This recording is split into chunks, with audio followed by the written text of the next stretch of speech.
Bueno, buenas noches a todos. Gracias por la invitación. Para mí es un honor ser parte de ASBOC y estar aquí hoy esta noche en esta jornada académica.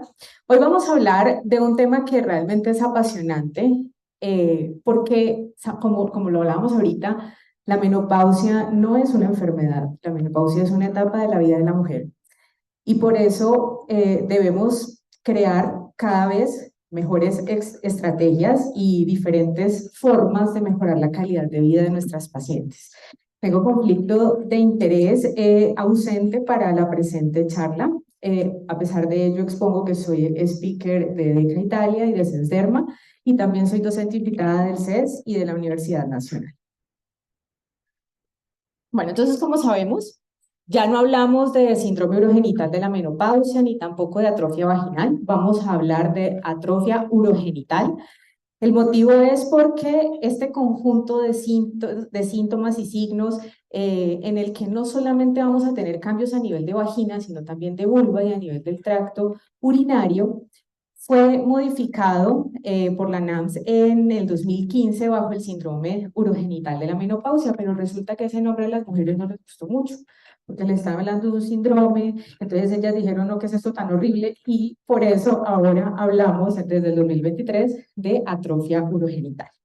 ¿Qué es importante tener en cuenta nuestras mujeres y nuestra población? Y es que la expectativa de vida cada vez es más larga. Eso quiere decir que las mujeres vivimos en menopausia casi la mitad de la vida. Eso es bastante. Por eso no lo debemos ver como una enfermedad, sino como una etapa de la vida en la que tenemos que mejorar esa calidad de vida, como lo mencionaba ahorita. Actualmente, más del 95% de las mujeres experimentan la menopausia por más de 20 años. O sea, pensemos en nuestra población que está envejeciendo y que está envejeciendo en el sentido en que tal vez no es como antes que uno veía a la gente súper acabada. Nosotras estamos envejeciendo menos mal, de una muy buena forma, pero tenemos que siempre recordar que la mujer no es solo lo que vemos por fuera, sino también su sexualidad y su calidad de vida. Ese proceso de envejecimiento entonces a nivel vulvovaginal lo vamos a ver de diferentes formas y no solamente nos vamos a enfocar en la parte de la mucosa vaginal, sino también en la parte de la vulva. En la vulva vamos a encontrar pérdida también del contenido graso con adelgazamiento del tejido y esta piel poco elástica, además obviamente de los cambios estructurales tanto en vulva como también en el epitelio genital. Vamos a tener entonces un daño en la microarquitectura. Yo voy a quitar esto porque a mí me gusta hablar así. Ahí me siento como raro. En la microarquitectura, haciendo una fragmentación del colágeno, la elastina y el ácido hialurónico. Esto va a generar además un aumento del pH y una disminución del glucógeno con un impacto importante en la microbiota vaginal. Es decir, que las mujeres ya no van a tener la capacidad de mantener un pH ácido, sino que van a tener una disminución de la población de lactobacilos y por lo tanto vamos a tener un aumento hacia la calidad. Obviamente esto va a afectar no solamente la calidad de vida per se, pero incluso mujeres que no tengan vida sexual, y esto es algo importante. Independientemente de que la paciente tenga o no tenga vida sexual activa, esto afecta su día a día porque van a tener síntomas a nivel de los genitales por fuera de las relaciones sexuales.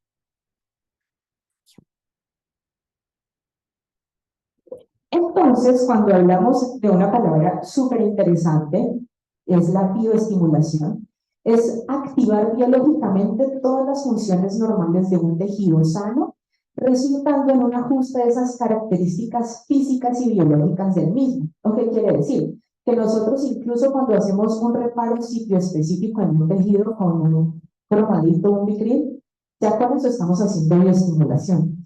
Eso es algo que debemos tener presente. Pero no es la única manera en la que vamos a hacer quirúrgicamente una bioestimulación, sino también a nivel térmico lo podemos hacer con láser, con radiofrecuencia, lo podemos hacer bioquímicamente con grasa, lo podemos hacer con plasma rico en plaquetas, ácido hialurónico y mecánicamente con ondas electromagnéticas y terapia HIFEM, que la vamos a ver ahorita. Entonces, cuando uno le dice el láser, uno dice, es un equipo que saca rayitos y esos rayitos producen calor y queman a la gente. Eso es como lo que a grandes rasgos la gente se imagina del láser. Y no. El láser significa una ampliación de luz mediante la emisión estimulada de radiación. Y esto básicamente en español significa que cuando yo tengo un medio sólido, líquido o gaseoso, voy a generar una estimulación de estas sustancias y los voy a volver energía de radiación. Desde el momento en el que se produce hasta el momento en el que se entrega en el tejido, tiene la capacidad de permanecer con sus características propias, tanto en tiempo como en espacio. Eso básicamente es un láser. A nivel ginecológico vamos a tener diferentes tipos de láser que no solamente se van a utilizar en la parte, digamos, médica o los tratamientos no quirúrgicos, nos vamos a centrar en ellos, en los no quirúrgicos. Vamos a encontrar dos tipos diferentes de láser a grandes rasgos que se utilizan para tratamientos médicos con el fin de bioestimular este tejido y recuperar tanto el colágeno como la elastina y el ácido hialurónico que hemos perdido por el proceso de envejecimiento. Uno de ellos es el láser de Erbil. El láser de Erbil tiene en su forma más frecuente una longitud de onda de 2940, tiene una profundidad que va a depender de la tecnología que estemos utilizando, pero en general tiene una profundidad que va entre 100 a 300 micras. Es un láser que puede ser o no ablativo, es decir, que lo podemos utilizar en ambas formas. Y vamos a tener el láser de CO2, que tiene una longitud de onda de 10.600 nanómetros, una profundidad que para un láser normal va a tener alrededor de unas 300 micras. Este es un láser que es netamente ablativo. Y podemos encontrar láser híbridos en donde se combinan longitudes de onda tanto con el CO2 como con el helio. En estos casos, como para que nos centremos un poquito en cuál es la interacción en el tejido, vamos a imaginarnos que el helio lo que hace es calentar de manera homogénea el tejido en el que lo estamos aplicando. Háganme cuenta como si fuera una olla. Ese calor lo que va a hacer es una contracción de las fibras colágenas que la persona ya tiene y por ese estímulo de calor va a generar una neocolagenosis, neovascularización con un edema del tejido que nos va a permitir reestructurar de manera, digamos, biológica a la paciente para que estimule sus propias células y recupere el tejido. El láser de CO2 va a interactuar en el tejido a manera como una peineta. Hagan de cuenta que esa peineta va a generar unas columnas dentro del tejido. Y cuando hablamos del láser híbrido, lo que hacemos es combinar la característica de entrada en el tejido de esas columnas del CO2 y alrededor de él se puede o no, si se quiere realizar la aplicación, hacer la contracción adicional del tejido con la aplicación simultánea con el aire. El láser entonces básicamente de CO2 lo que nos va a hacer, como sabemos que es ablativo, va a hacer un daño térmico controlado que va a generar una reestructuración de la matriz extracelular, va a restaurar la funcionalidad sin generar fibrosis ni cicatrización. Y vamos a hacerlo mediante la activación de las proteínas de choque de calor, que esto lo que va a hacer es activar los fibroblastos y con esto hacer el efecto que normalmente haría el estrógeno cuando el ovario está funcionando, que es producir, activando estos receptores, colágeno, elastina y ácido hialurónico. Por eso es que las mujeres, cuando no estamos en menopausia, tenemos estos receptores atrapando este estrógeno del ovario. Básicamente es reestructurar el tejido en un estado premenopausia. Cuando revisamos el láser, esto no es algo nuevo en ginecología. El láser realmente, aquí con el respeto a la presencia de la dermatóloga, los primeros que utilizamos el láser de CO2 fuimos los ginecólogos, colposcopistas, a nivel de cuello uterino, y eso fue más o menos hacia 1960. Eso fue hace rato. Ya después lo abandonaron muchísimo tiempo hasta que en dermatología se empezó a utilizar como gol estándar para rejuvenecimiento de los tejidos. ¿Por qué? Porque veían que la interacción hacía una producción de esta neocolagenosis. Y como todo en ginecoestética, nos extrapolamos esos hallazgos y por ahí en el 2008 en Italia, dijeron, bueno, pero entonces si eso se aplica en la cara mejora la concentración y pobres las pacientes menopáusicas lo que tienen es una falta de colágeno. ¿Por qué no hacemos estudios en esa mucosa para saber cómo se comporta? Y ahí es donde se empezaron a encontrar estos cambios histológicos que empezaron a mostrar primero en vivo antes de hacer estudios en pacientes que había una mejoría importante de la concentración de colágeno y de todos estos tejidos que se habían perdido en la menopausia. Por eso fue que se empezó a utilizar ya desde el 2008 con múltiples publicaciones que soportan tanto la seguridad como la efectividad. A mí esta gráfica me encanta, y es para que nos hagamos una idea. De los dos láser que les acabo de mencionar, el Erbio es 10 veces más afín al agua. Eso significa que se nos va a quedar mucho más superficial en el momento en que entra en contacto con el líquido. Un láser de CO2 también es afín al agua, pero no tanto como el Erbio. Eso significa que si nosotros utilizamos un equipo que tenga un láser de Erbio convencional, va a ser supremamente superficial, al igual que un CO2.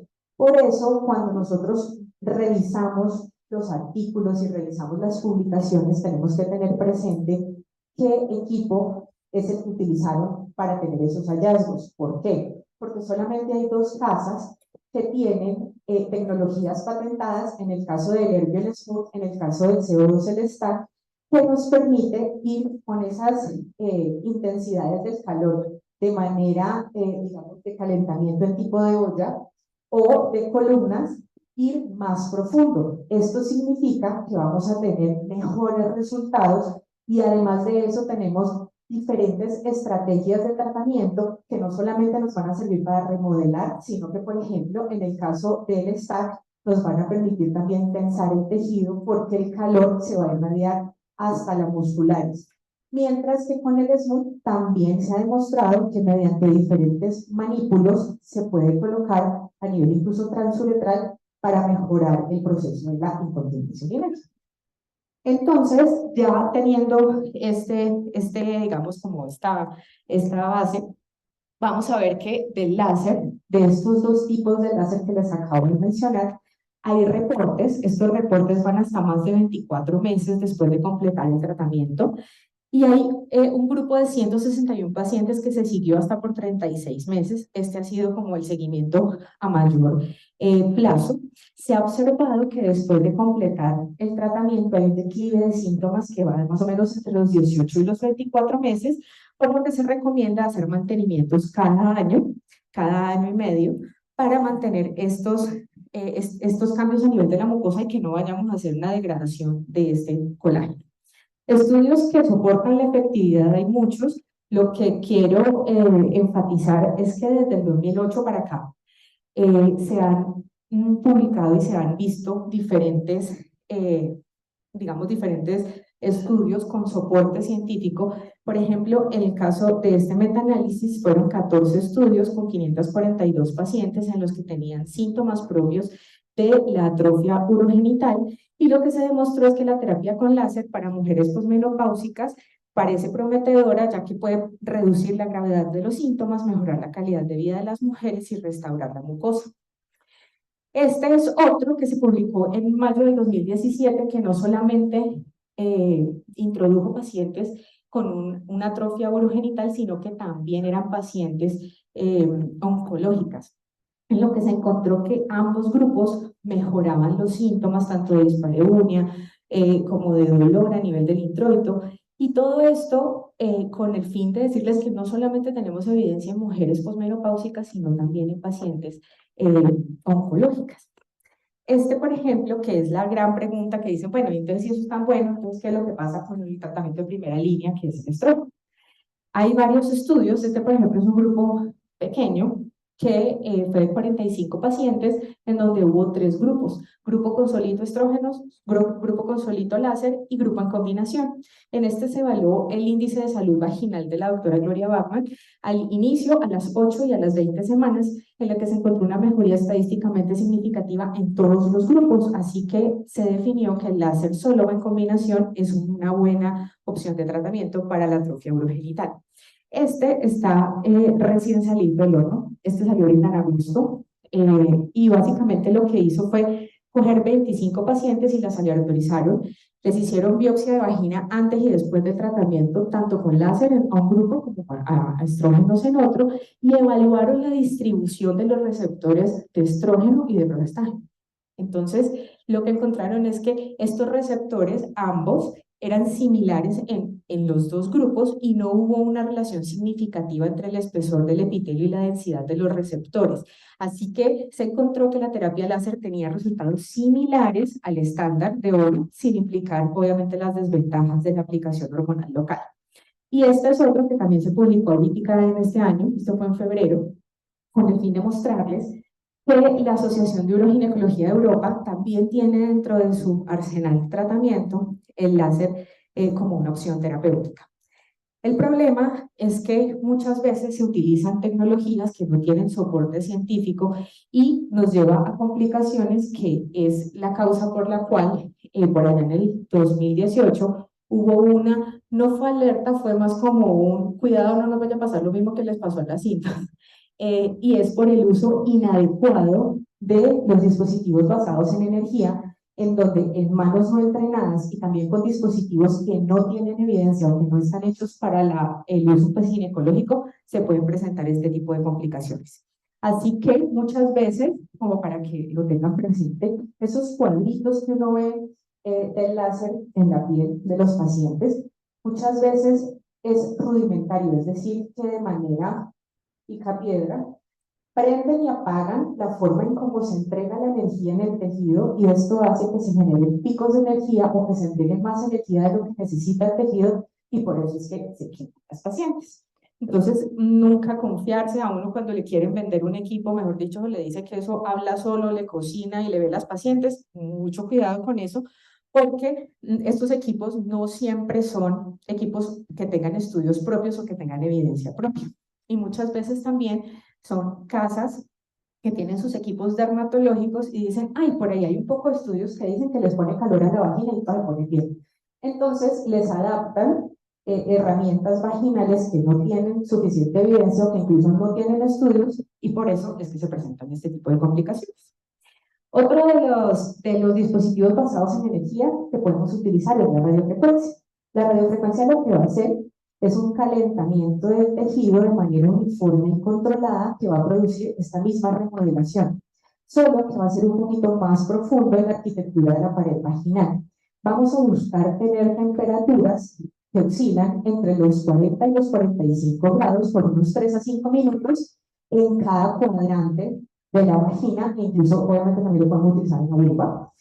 Ampollas y quemaduras podemos tener a partir de los 55 grados, por eso es importante utilizar buenos equipos que no le vayan a hacer picos de energía. Pueden ser monopolares, pueden ser multipolares, y estos pueden en algunos casos requerir dispositivos de enfriamiento y se pueden usar con o sin agujas. La radiofrecuencia viene de muchísimas formas. Multipolar básicamente es esto que vemos acá. Son estos dispositivos, estos manípulos que tienen diferentes herramientas. Algunos tienen dos, o algunos tienen varios, como por ejemplo el Empower, tiene el Formabel, tiene tres. Podemos utilizar el Morpheus con agujas para la vulva. Podemos utilizar el Morpheus 8B para la vagina y podemos utilizarlo también de manera intracavital. Esto lo que va a hacer, como les explico, es una penetración mayor que el láser, generando una contracción del tejido, una remodelación, y pues obviamente secundario vamos a encontrar este tipo de mejorías a nivel del epitelio, con también cambios a nivel de la humedad y de la calidad de vida. El HIFU es una tecnología que es ultrasonido focalizado de alta densidad. Este HIFU básicamente lo que hace es calentar a lo que da el tejido con una característica, y es que no ve. Es decir, uno lo pone encima del tejido, ya sea de la piel de la vulva o ya sea en vagina, y no se ve. Es decir, que el calor en la parte superficial no va a generar cambios. El problema es que no hay una profundidad que sea medible, y en el caso de estos equipos hay una evidencia bastante precaria. De hecho, lo que encontramos son reportes que dicen que aumenta el riesgo de fístulas por allá en Brasil, las fisioterapeutas se pusieron a comprar el equipo y sin saber cuánto había de penetración han reportado este tipo de complicaciones. Así que si estén disponibles, a pesar de que en algunos reportes, pero son como con muy mala nivel de evidencia, que tienen mejoría para la incontinencia urinaria, mucho cuidado con los equipos que no tienen estudios. El HIFEM es un electromagnetismo focalizado de alta densidad que básicamente lo que hace es inducir contracciones musculares supramáximas que no se logran obviamente con la acción voluntaria de la contracción de los tejidos, consiguiendo un mejor entrenamiento muscular. Recordemos que las mujeres en climaterio y en menopausia no es solamente mucosa, no debemos pensar eso.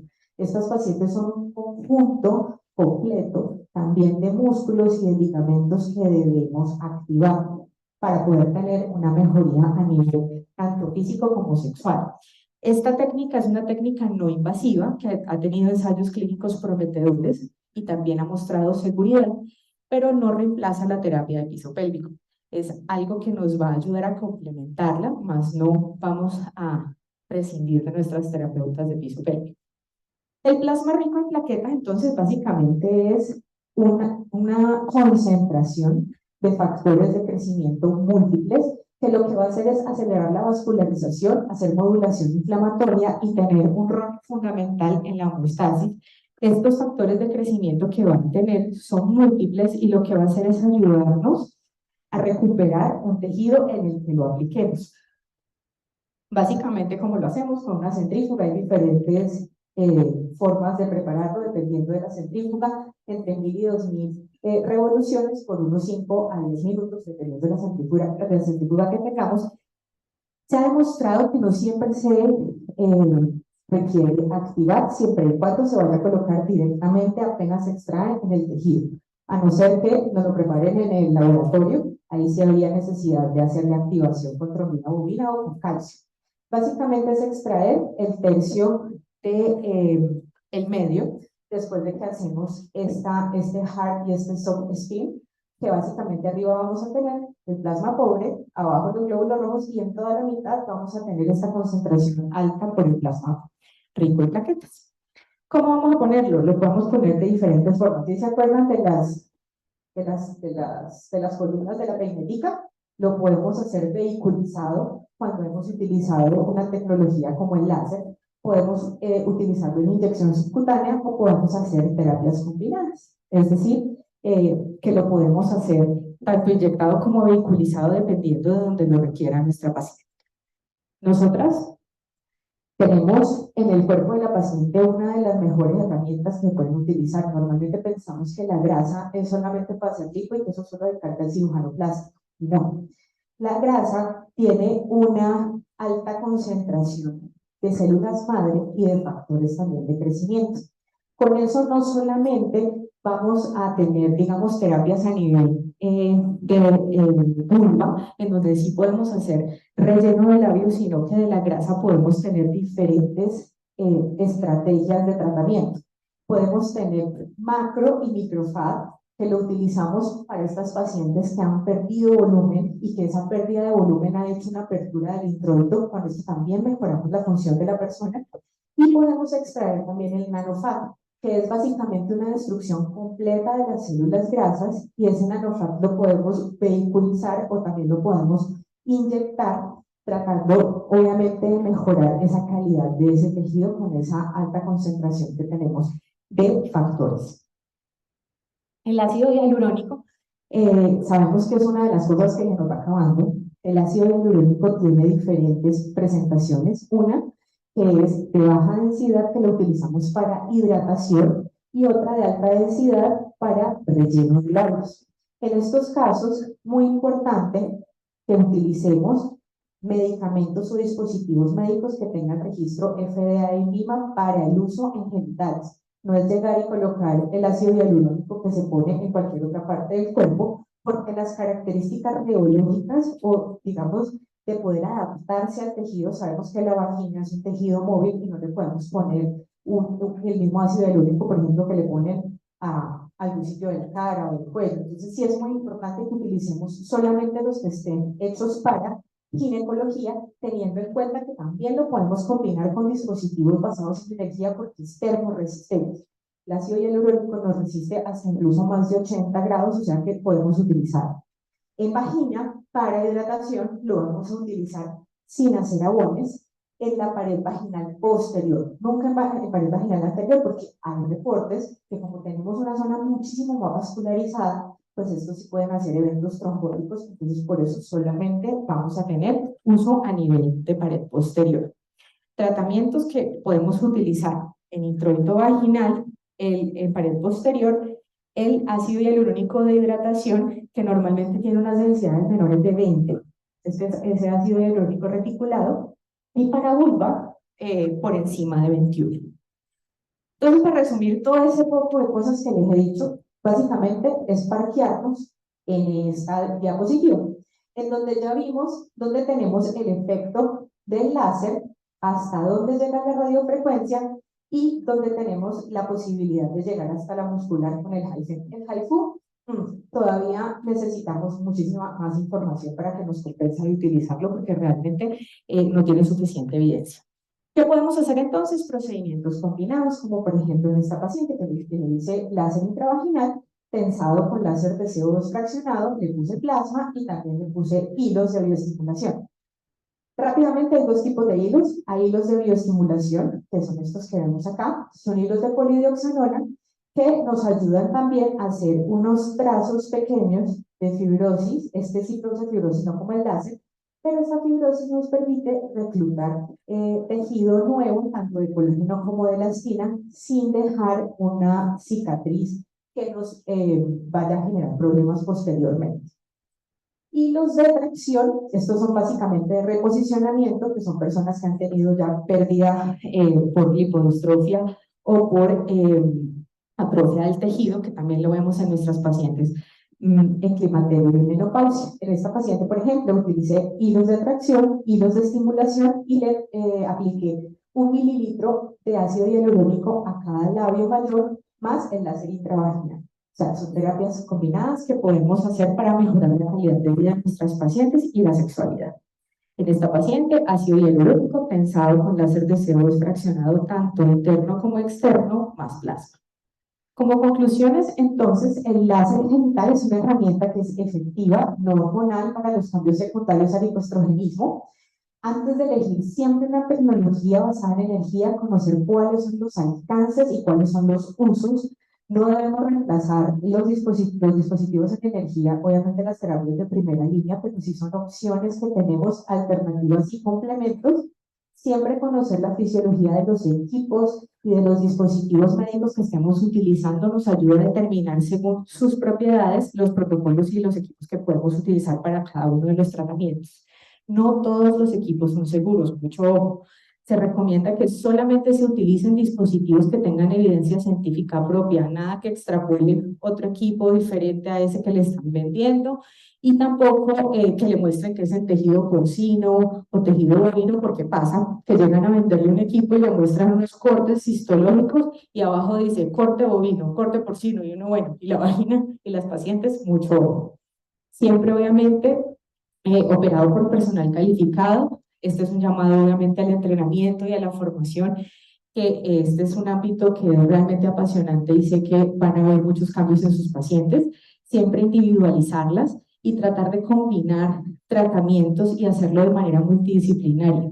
Recordemos que estamos hablando de la ginecología estética regenerativa y funcional, que nos va a ayudar no solamente a mejorar los síntomas transitorios del síndrome urogenital, sino también la calidad de vida y por supuesto la sexualidad. Muchísimas gracias.